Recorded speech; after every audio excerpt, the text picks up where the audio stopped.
Assalamualaikum warahmatullahi wabarakatuh. Perkenalkan, nama saya Bayu Regina Nisa. Nama saya Azhara Kalina Putri. Saya Auza Putri Zira. Saya Coro Mujida. Saya Andika Badridi Cira. Pak Ari sendiri, Pak Ari itu lahir di Kabupaten Kudus. Yang pertama untuk S1, Pak Ari menempuh pendidikan di jurusan Politik dan Kewarganegaraan dengan prodi PPKN. Alhamdulillah telah selesai dalam waktu 4 tahun. Kemudian yang berikutnya untuk S2, Pak Ari juga menyelesaikannya di Kota Semarang, tetapi kali ini di Universitas Diponegoro. Pak Ari mengambil jurusan Magister Ilmu Politik dan selesai 2 tahun. Pak Ari masuk kuliah itu tahun 2010, lulusnya tahun 2014. Jadi kurang lebih kuliahnya memakan waktu 4 tahun. Ingat Pak Ari, setelah lulus, tidak berselang lama, Pak Ari mengikuti proses seleksi untuk mendaftar sebagai guru di SMA Islam Al-Azhar 14. Dan sekitar 3-4 bulan setelah itu Pak Ari dinyatakan diterima. Yang pertama tentu Pak Ari menyukai tulis-menulis ini tidak secara instan ya, tidak secara instan. Artinya ada prosesnya. Yang pertama Pak Ari tidak terlalu suka menulis awalnya. Jadi Pak Ari itu lebih senang membaca. Jadi Pak Ari suka membaca. Itu sampai kira-kira di SMA Pak Ari suka membaca. Dulu waktu SMP dan SMA Pak Ari memang beberapa kali ketika istirahat nongkrongnya di perpustakaan untuk baca buku ya kan. Nah waktu kuliah Pak Ari mulai menyadari ketika Pak Ari hanya suka membaca, ilmu yang Pak Ari dapatkan hanya untuk diri Pak Ari sendiri nih, ya kan? Karena kalau kita membaca yang dapat manfaatnya kan diri kita saja. Pak Ari kemudian terpanggil ya, tergerak hati Pak Ari. Apalagi waktu itu Pak Ari juga kuliah di jurusan kependidikan. Mengapa tidak menulis? Supaya yang Pak Ari baca itu juga bisa bermanfaat untuk orang lain. Pak Ari menuangkan gagasan Pak Ari, kan seperti itu. Dan juga ada sebuah kutipan yang selalu Pak Ari ingat baik-baik adalah, orang boleh pintar setinggi langit, tetapi kalau dia tidak menulis, dia akan hilang ditelan oleh sejarah. Tulisan Pak Ari yang pertama kali dimuat sampai sekarang Pak Ari masih ingat. Jadi Pak Ari itu mulai menulis di rubrik namanya itu kalau tidak salah adalah Kompas Kampus. Jadi itu rubrik yang terbitkan oleh koran Kompas, ada di salah satu halamannya, namanya itu Kompas Kampus. Nah Pak Ari menulis tuh, judul artikelnya juga Pak Ari masih ingat karena menjadi memori jangka panjang bagi Pak Ari ya, melekat terus. Judul artikelnya itu Sukarelawan TPS. Jadi Pak Ari ingat, Pak Ari nggak dapat uang dari situ, tetapi Pak Ari dapat 1 kaos, 1 jaket. Wah itu Pak Ari pakai kaos sama jaket itu terus karena senang ya kan, jadi suatu kebanggaan. Baru setelah itu akhirnya ada tulisan-tulisan Pak Ari di media massa lain yang dimuat gitu ya. Ya, kalau ikut perlombaan menulis Pak Ari sering ya ikut ya dulu, terutama ketika di kampus ya. Karena waktu SMA kan Pak Ari masih banyak menghabiskan waktunya untuk membaca saja dan berorganisasi. Kalau di kampus Pak Ari aktif ikut berbagai lomba, terutama esai ya. Esai itu Pak Ari pernah jadi juara 1 lomba penulisan esai politik di MIPA, Fakultas Matematika dan Ilmu Pengetahuan Alam UNES. Kemudian yang berikutnya juga jadi juara 1 lomba penulisan esai di Visipol UGM yang diadakan oleh Departemen Politik Pemerintahan UGM. Terus Pak Ari juga pernah jadi juara 1 lomba esai di Undip yang diadakan oleh Lembaga Pers Fakultas Hukum Undip, dan di banyak perlombaan lain sih sebenarnya. Yang namanya menulis karena ini proses berpikir juga pasti tidak mudah ya, pasti tidak mudah. Artinya ada kalanya Pak Ari itu menjumpai kejumutan atau boleh dibilang deadlock ya. Jadi Pak Ari menulis tuh sampai bingung, waduh ini mau nulis apa lagi ya. Tapi Pak Ari punya beberapa tips ya sesuai pengalaman Pak Ari yang Pak Ari lakukan. Pertama misalnya, kalau Pak Ari menjumpai deadlock, ya Pak Ari kadang paksakan saja. Karena untuk memulai menulis itu kuncinya cuma 1 kok, ya menulis. Jadi jangan berpikir nanti menulis itu hasilnya buruk, kurang bagus, wajar. Ini sama seperti kalau kita tonton ya, reactionnya YouTuber-YouTuber sekarang, kalau mereka reaction video mereka dulu kan malu tuh. saya malu nih lihat video saya zaman dulu kok kayak gini ya konten produksinya ya. Pak Ari pun sama, kalau baca tulisan artikel Pak Ari zaman dulu, nih waktu itu aku nulis apa sih kok jelek kayak gini. Nah, tapi itu semua proses ya kan. Jadi yang pertama yang penting nulis saja. Nah yang kedua, kalau waktu menghadapi detox seperti itu, biasanya Pak Ari alihkan ya sama kegiatan lain. Nah yang paling sering itu makan tentu saja ya kan, makan. Atau kalau nggak gitu jalan-jalan nggak jelas ya kan. Terus juga bisa nonton film. Nah nonton film itu juga Pak Ari seneng ya, karena salah satunya jadi mood booster juga untuk kembali menulis. Dan jangan salah, dari film itu juga Pak Ari dapat banyak inspirasi ya.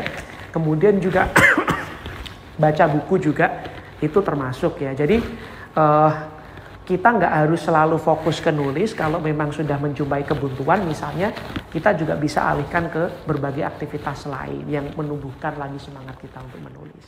Itu. Pak Ari ingin coba ikut lagi lomba ya, tetapi lombanya jelas akan berbeda dari lomba-lomba yang Pak Ari ikuti sebelumnya. Sekarang memang kalau ditanya mengenai lomba, fokus Pak Ari tidak lagi menjuarai lomba. Fokus Pak Ari adalah mendorong ya teman-teman Pak Ari sebagai guru ya untuk bisa berprestasi ya, untuk bisa berprestasi. Karena fokus Pak Ari kan sekarang sudah berbeda ya sebagai kepala sekolah. Tetapi Pak Ari memang tetap masih ingin menulis. Nah, cuman menulisnya mungkin tidak untuk perlombaan. Pak Ari itu baru nyadar juga waktu tulisan Pak Ari itu dimuat di koran, ternyata itu Pak Ari punya semacam penulisan username di Facebook. Namanya itu gini anak-anak. Ari want to be columnist. Itu waktu bikin Pak Ari SMA. Gak kebayang Pak Ari akan nulis di koran atau jadi kolumnis. Tapi Pak Ari nulis nama itu di Facebook. Nah waktu sekarang Pak Ari bisa nulis di koran, itu seneng banget.